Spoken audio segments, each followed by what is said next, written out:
As you know, New England, the New England colonies were originally settled for religious purposes. First, it was 1620 when the Pilgrims arrived at Plymouth, and then we know that 10 years later you had the Massachusetts Bay Puritans that arrived just north, up in Boston.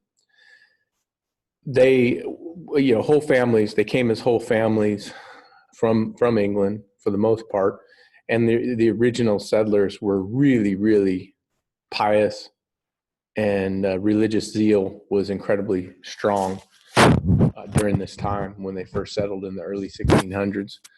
Over time, though, people naturally became less religious.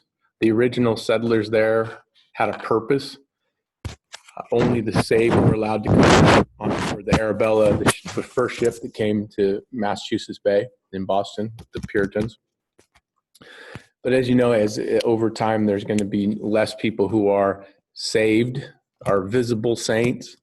So with each passing generation, it seemed New England seemed to get less and less religious, and I think that trend has happened ever since to the current, as we currently are.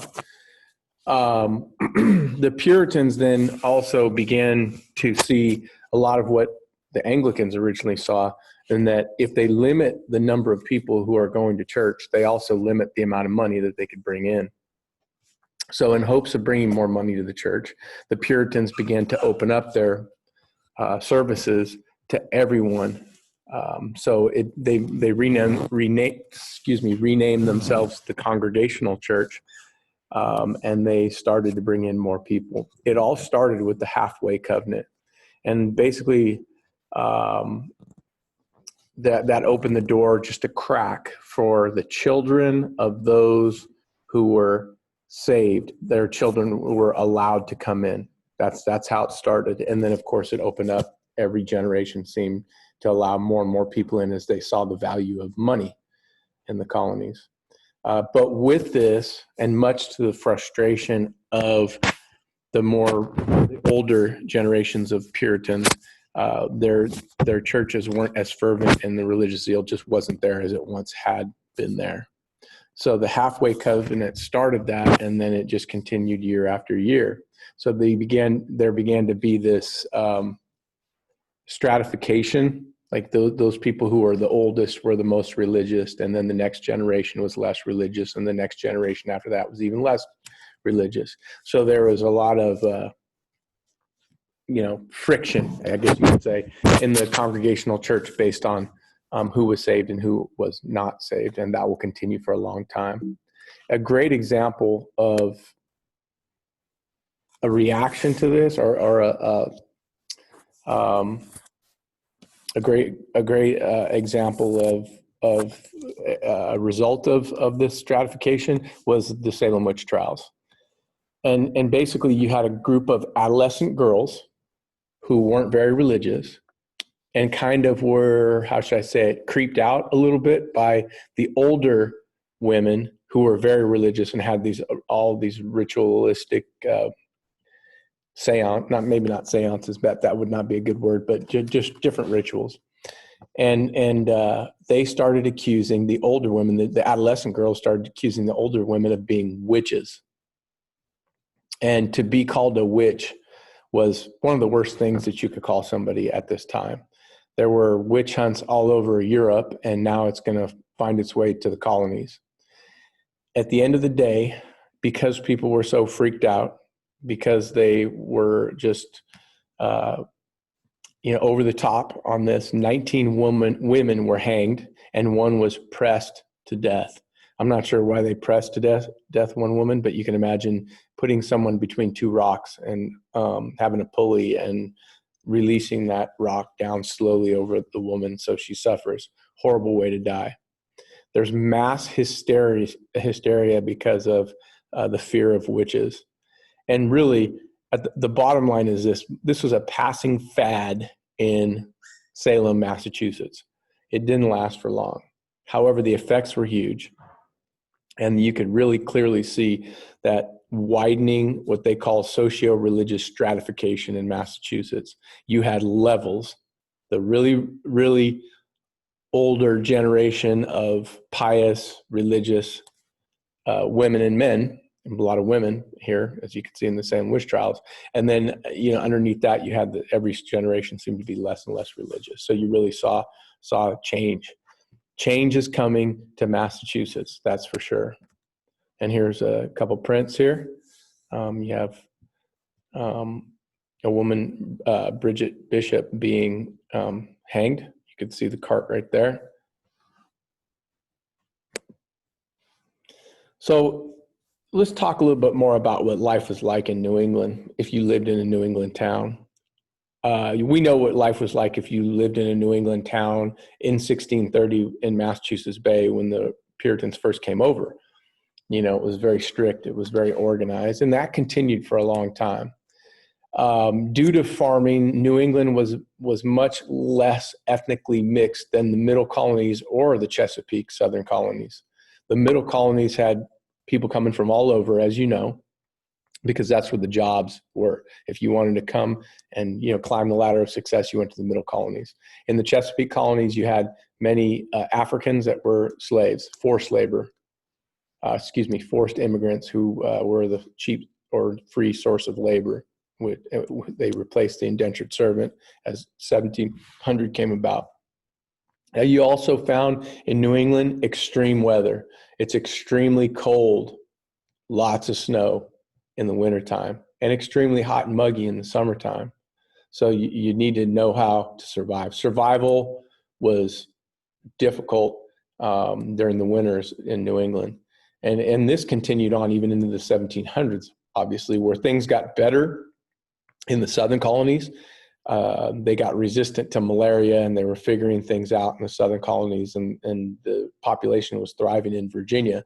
But in New England, it was still very difficult because of the extreme weather. But they're figuring that out too. Rivers were fast moving and were not navigable, contributing to their isolation from England. England and the New England colonies did not have a very good relationship. Case in point, Boston Massacre, Boston Tea Party, all things that led up to the Revolutionary War. It all starts up in Boston. Their main sources of occupation, as we've talked about, but I want to continually go over this, is fishing, because they have some of the greatest fishing off the coast there. Trade, shipbuilding, whaling are their main sources of income in New England. This is what a New England colonist looked like. He or she, stern, stubborn, self-reliant, resourceful, purposeful, energetic, all things that you needed, all qualities that you needed to survive. Man, it's survival of the fittest up there, especially in the wintertime. And you better know how to plant crops under adverse conditions. You better know how to build shelter. So you had to be all of that. And pretty much if you know anybody from Massachusetts or Rhode Island or any of those places back east in the Northeast, you'll find them to be like that.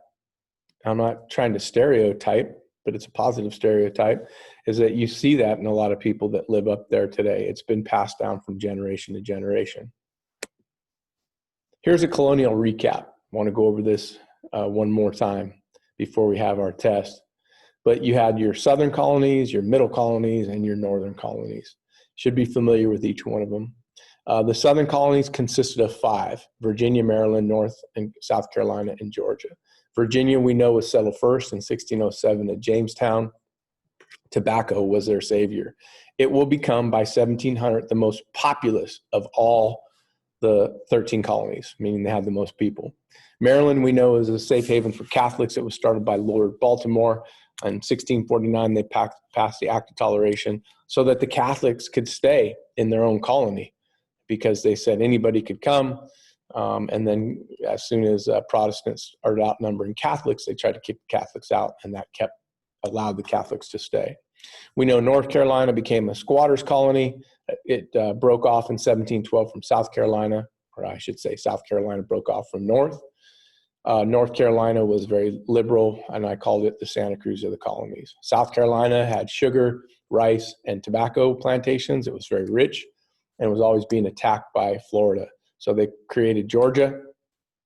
The Crown, England, created Georgia. It was James Oglethorpe, who's their proprietor, meaning he's the one who set up shop there. He brought debtors from prison, and they came over and they served as a buffer between Spanish Florida and South Carolina.